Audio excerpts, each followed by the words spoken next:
Hello and welcome back to True Mama House. Oh my gosh, can you see we're like sweating up a storm, but it's worth it. Although unfortunately, it kind of messes with your makeup, but it helps mindset, so I feel kind of bad in that way. We're different in that way, see? Anyways, okay, so today we're going to talk about externalizers and internalizers.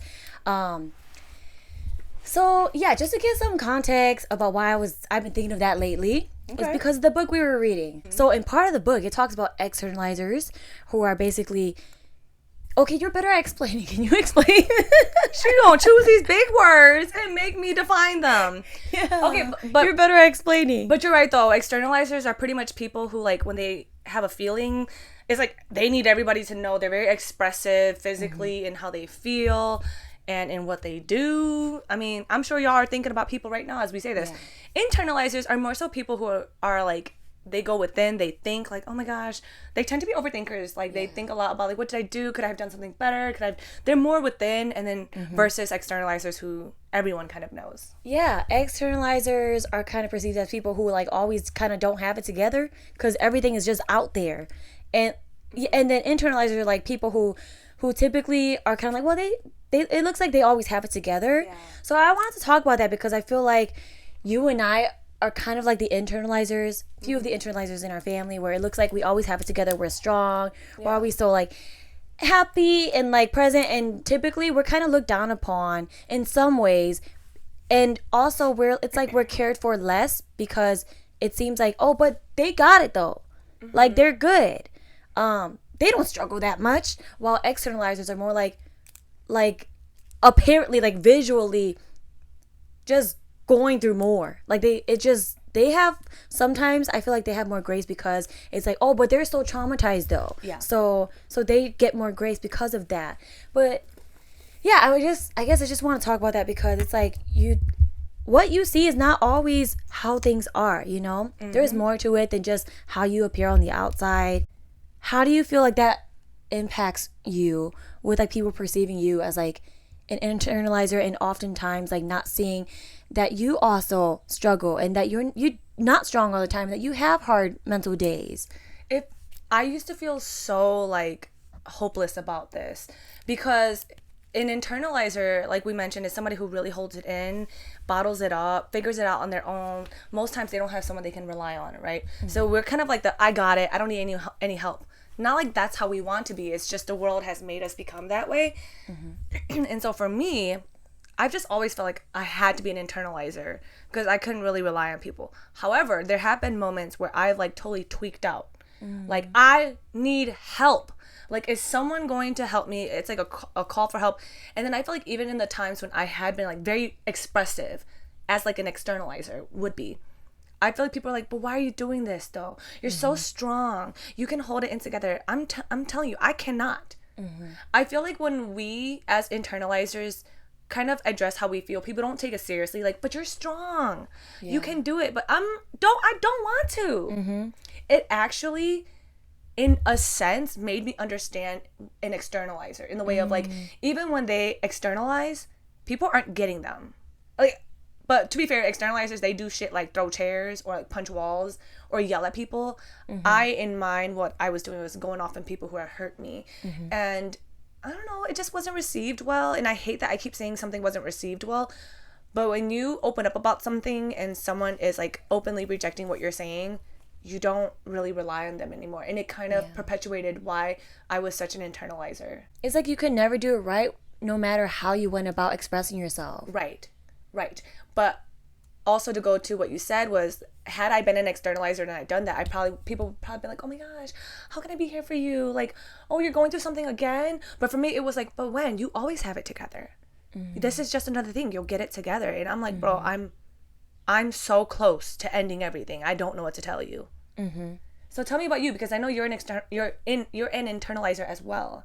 Yeah, I feel like just after hearing you speak, it's just all about how people's projections affect their view of you again. Because it's like, it's because they expect that of you, or maybe even of themselves, that they're like, oh, but you're so strong. You're so strong though. Yeah. And maybe they don't allow themselves to have hard days or to break sometimes. And I think it's okay to break and fall apart and melt and be like, I am having a really hard week. And it's like, dude, we're humans. How are we gonna always expect ourselves to have it together? But also it's like weird because we didn't feel safe to express ourselves as we are externally, and so it's like we were conditioned to do it internally even until now. So it's like, okay, y'all want us to be truthful about what we're going through, maybe, but if we do, then we're too emotional, or we're just too angry, or we're bitter, or we haven't forgiven.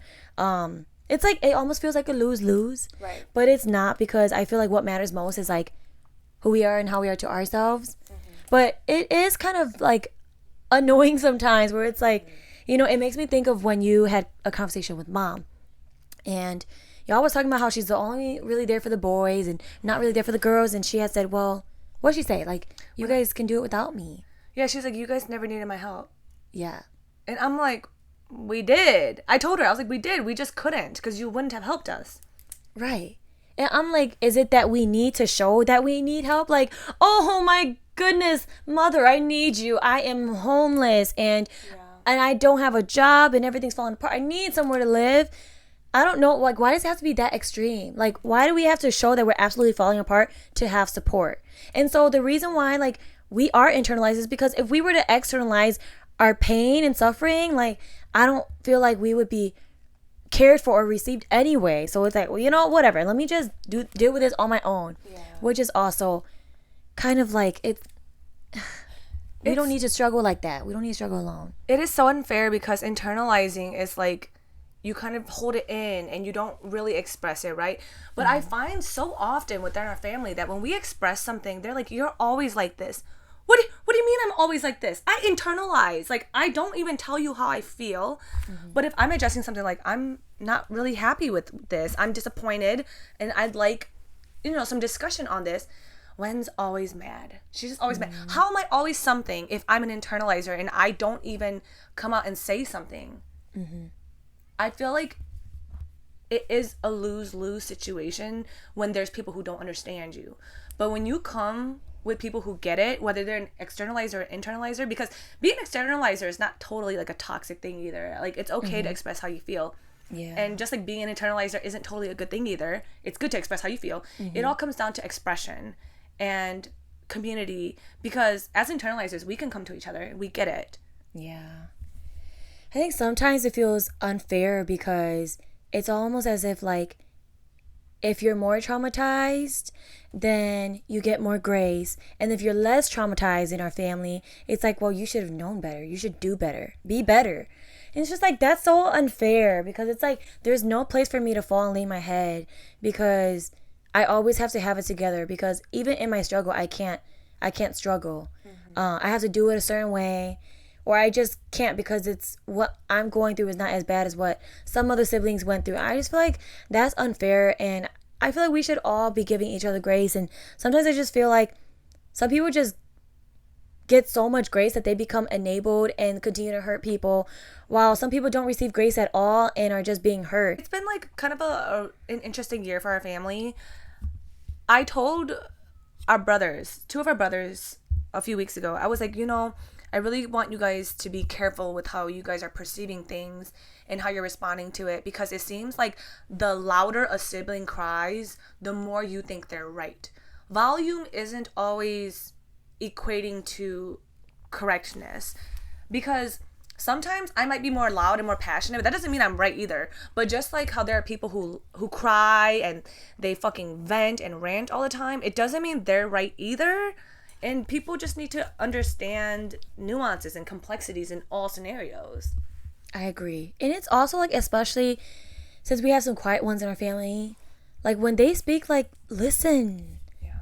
I feel like it's those ones who I'm concerned about, especially because it's like they probably have never felt safe to like express themselves and how they are really doing, like, outwardly. So it's like, then sometimes maybe we assume that they're okay, but really maybe they're the ones who we need to be checking in on, and so when they do speak, it's like, I want to really hear how you're doing, how you're feeling, because they internalize so much, they don't really show it outwardly. Yeah. So you wanted to discuss internalizers and externalizers. Was there something that stood out? We was talking about something, and then I was like, we should talk about that. Yeah. Oh, I guess like a part of it is like, I think because we film and we put ourselves out there, I wonder if like a lot of our viewers think that like we got it. We got it all together. Yeah. But honestly, there are like days where we really do struggle. We just don't show that. Like, you know, when we're struggling. Okay, the biggest thing about this, I feel, is like if we don't have the capacity to film, we're not gonna film. Yeah. So like, why would we force ourselves to film if we don't have the capacity? Just so you guys could see that, you know, like we're gonna also take care of ourselves. I always want to make sure that goes first, you know, because like even like this past week was hard for me, and even because I messaged Wen, I was like, oh, should we film this weekend? And you were so sweet because you knew I had a hard week, and you were like, well, do you have the capacity to? And I did, of course, but yeah, I mean like. Some people might not say, yeah, I had a hard week, but that doesn't mean that we didn't have no hard week, you know? Right. Like sometimes it's really hard, like mentally. Like for the first time in a long time, the other day, I started having like thoughts I used to have in the past, and I'm like, oh my gosh, I need help. But it's like, it's also normal. I think it's okay to have thoughts where it's like, what is the point of all this? There's got to be so much more to life. Like, what am I even doing here? I don't even want to be here. I just want to escape and like be gone. But like, time doesn't stop. Like, time does not stop for us just because we're going through some stuff. So I think that's kind of why I wanted to talk about it, is because like we may look like we are also doing well, but we're not always doing well, you know. We have ups and downs, and that's okay. We're humans too. So yeah, I'm giggling because I think people think you have it together. I feel like people know I don't have it Really? together. Yeah, I'll be crashing out. no, you don't. Oh, I feel like I do. Like When do you crash out? like when I look at our list of supporters, like our community, like almost everyone I know who follows us, they know exactly how I am. Like I'll be quick to crash out. Like I'm not gonna be crying and like sobbing and throwing a tantrum. But if somebody pissed me off on the street or at the store, I'm gonna say something. I just feel like I just be tweaking sometimes, and people know it. Really? I actually like, because I edit all our videos and I also rewatch them. Yeah. I actually feel like I'm the one who is most extra on our channel. And I'm like, oh my gosh, I need to like tone this down about me. And You're like, fine. no, I am the crash out. If you look at our videos, I'm always the one saying crazy stuff, and then you give a look where you're like, whoa. I'm the crash out one. Sometimes it just be catching me off guard. Like whoa, Yeah. it's like So, that. Honestly, yeah. I feel like outside looking in, it would look like we had it together. Yeah. Like, do y'all know I got a raggedy car? I don't think people. I did too. Like, let's talk about things people might assume that isn't true. Y'all know what we have? We have paid off cars. Yeah. We don't have Paid off cars. car loans or anything like that. That kind of debt. No. We Okay. really live so humbly. I don't Yeah. think people recognize. Yeah. And do y'all know that, like, okay, y'all see these nails? Whenever we film, I got nails on, right? Right? Like, maybe like an hour or two later, I take them all off. So it's like, I look like I got together, like I'm always like this. I'm not always like this. I don't always have a full face on and dressing cute or whatever, and I'm having my nails done. And being fabulous and being bad. Yeah, so it's like, I'm not always like this. Like, if you see me on the daily, I look like a bumquintos. Oh my okay? gosh, stop. So, sometimes you look, I'm still cute. I don't mean to talk down on myself, but it's like jokey. you be looking like you have it together, which I don't think is a totally You bad think so? thing. I do. Yeah. I mean, even I be thinking that you look put together, but it's not like you got it all together. You look Yeah. put together. Like, Oh, okay. I guess that's you know what good. I mean? Yeah, that's a good Yeah, thing. it's like you don't look like the bullshit. struggle, but Yeah. that had us joking. Like, do we need to look more like we're struggling? Yeah, and maybe to our siblings we do. How should we I'm be actually looking? struggling so much. Tall. Please. Someone help. Yeah. It is interesting. I mean, we keep telling people.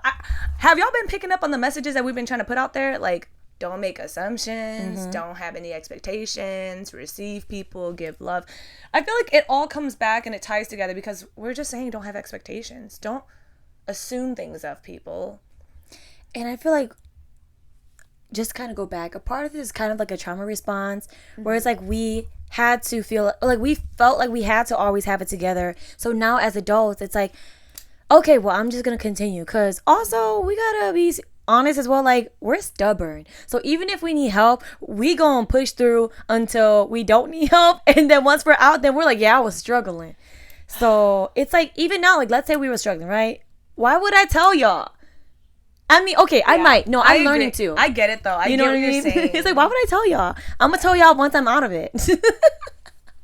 But if I really need y'all, I'm gonna tell y'all. Cause this last week I messaged her, and then our sister and her husband. I was like, I just really need strength, and it takes a lot for me to get to that point to do that. And I also think it's very nice to also be able to ask for help, and that's something I'm like. That's kind of one of my lessons this year is to learn to ask for help, and seek support, and accept it. Yeah. What do you feel like one of your lessons is from like just processing about externalizers and internalizers? Is there anything you feel like you have a lesson to take from this, or even just any words you want to share with people who might be struggling with this in their own families as well? I feel like a lot of people internalize because they don't know how to express it, right? They don't have the words. They don't really know exactly what to say. I'm not that. I can say it. I know how I feel. I'm very comfortable with how I feel. Most times I already thought things through. My problem and why I internalize is I don't feel like people have the mental capacity to understand what I'm saying.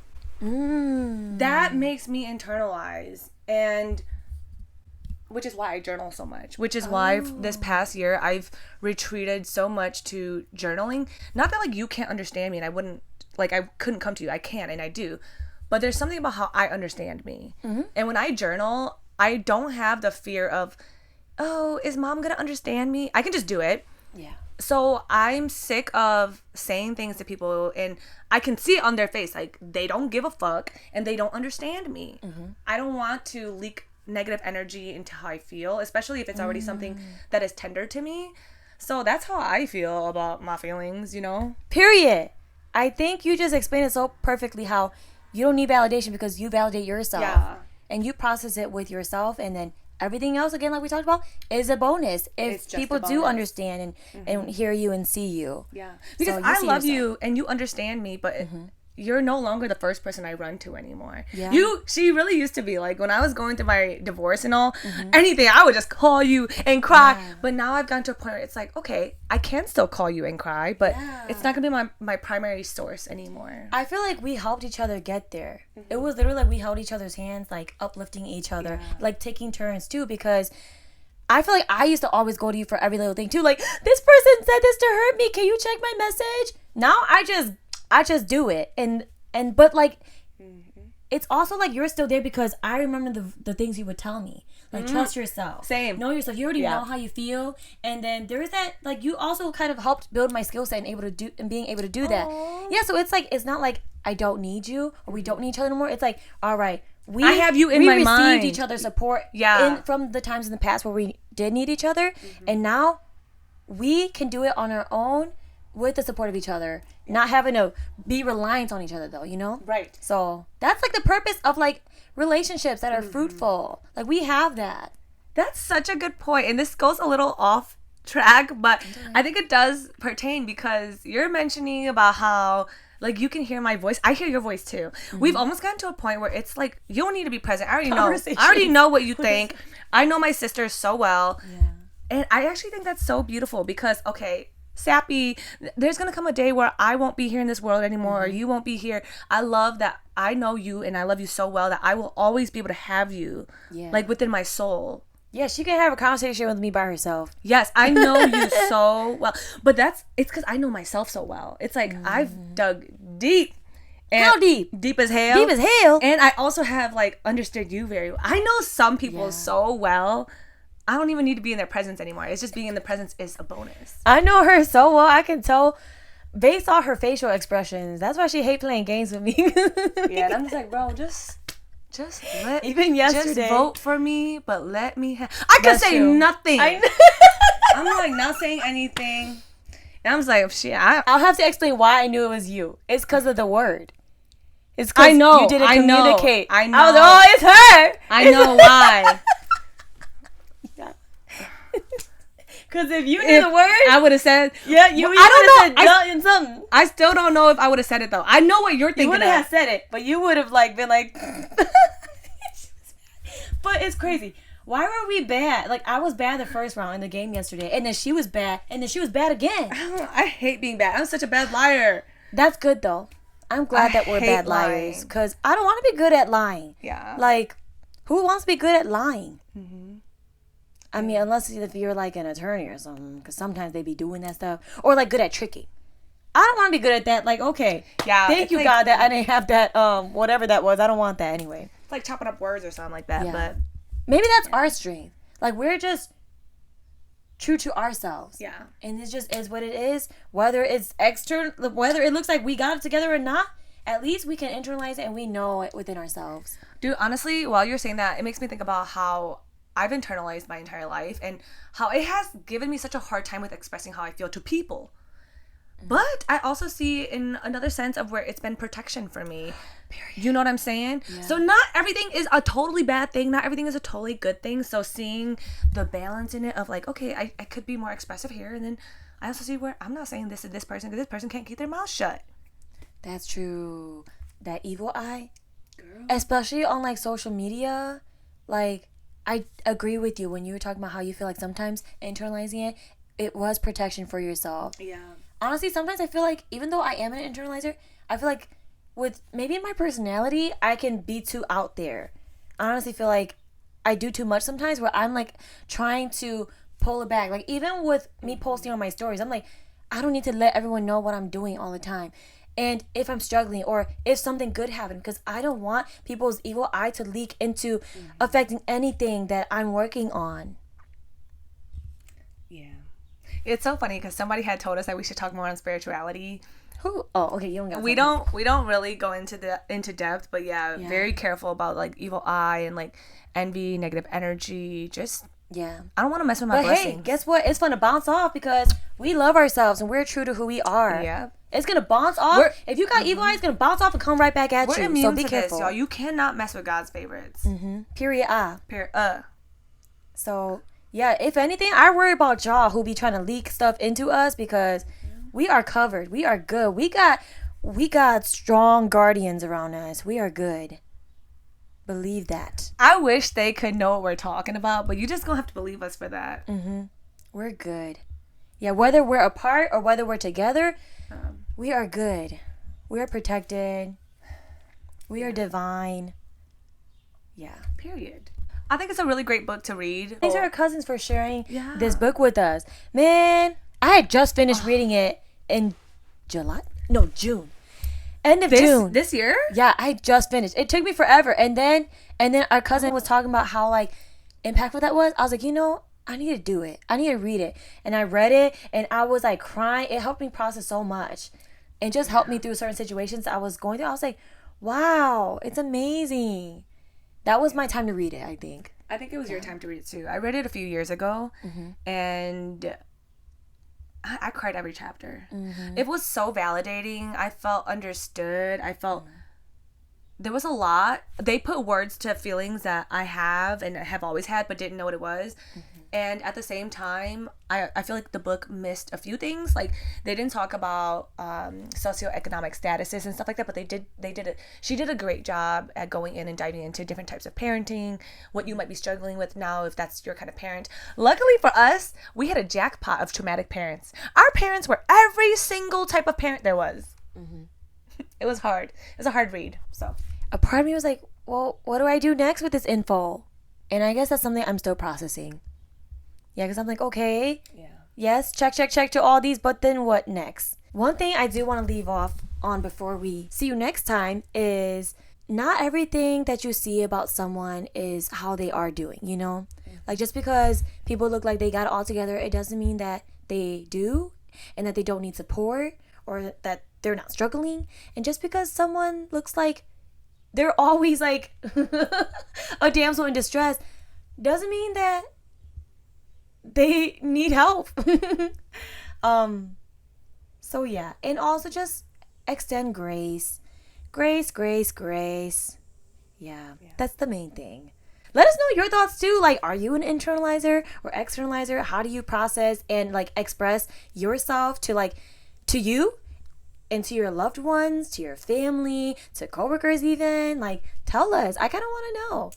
So yeah, it's just interesting to see how like everyone kind of copes or like self-soothes. Okay, I don't think we should end this episode before we share one example of an externalizing thing that we've done. If you have any. I know I have definitely. Okay, share your example. And that might help me come up with mine. So after I was like internalizing for a long time in my past relationship, when I was done, I was kind of like an externalizer. I just didn't care anymore. And so when he was like not being good to me, I threw all his stuff out of our balcony. And I was like, is anybody looking for a cheating, lying, no job having ass husband? You can come have him. I just threw all his stuff out of the balcony. And yeah, I didn't care. Shut the door, locked it. That was one example of an externalizing thing that I did. Oh, okay. I see. Yeah. That's funny. He deserved it. Did that feel It was good? years. It It felt great. I actually, sometimes when I be tweaking, I be thinking about, okay, I get my externalizers do it. Okay, yeah. Like, it's like, oh, I just need to get that off my chest. But now I do other things like journal, meditate. But back then, I was like, oh, that's why they do it. Yeah. I think definitely I can relate. Like in the past, before I was able to process things more inwards, I did react a lot like externally, where even like mom was tired of it. She would always say, like, go toilet off, because mom would be there when I would get into arguments with my exes. Because like I'm dramatic as fuck. So I would like go into the room, close the door, cry and play some music, and then the ex-boyfriend would be like at the door, like, talk to me. Really? Yeah. And I did not know that. yeah, but I'm like, leave me alone. I need space. You just pissed me off. And then mom would hate that. And I would come downstairs and mom would be doing stuff in the kitchen and be like, I'm so tired of that. Like, that's traumatizing. I think because mom experienced so much of that where she's just like, wow. But to me, I'm like, I didn't know how to like deal with it internally. So in that way I externalized. But then while you were explaining your story, I was like, after a long time of externalizing, I became so exhausted that I internalized. So for example, I was so tired of like one of my long-term relationships, like of him being unloyal and dishonest with me, right? So I think at some point I stopped expressing myself to him, stopped exploding on him, and was just like, okay. And I was just really preparing myself mentally and emotionally to leave. So in that way, I was internalizing because I'm all right. Oh, you retreated Yeah, back in. yeah. Like it's like you think I'm okay, but I'm actually preparing myself to dip. Dang, okay. So, and I know you did that too, especially when you was in high school. I was like, okay, oh my gosh. I definitely have done that. Yeah, I mean, it's powerful too, though. Yeah, I think our little pattern is similar where we're internalizers and then we externalize and then, yeah, okay, I'm gonna go back to internalizing. Yeah. And I think we're both at a point where we're like, I just want to balance how I feel and express it in a healthy way. So that's where we're at. But yeah, I've done that too. Yeah. Thanks for bringing up that question. That was a good way to exemplify what we're talking about with our listeners and our viewers. So we've been there, we've done it. There's growth in everything, y'all. You're not stuck where you're at. Yeah. I still be tweaking sometimes, so don't worry, y'all. Y'all not the only ones who got tweak. I tweak a lot. You see me, especially when I drive. I have road rage tweak, but I'm working on it. Yeah. Okay. Okay. See you guys next time. See y'all.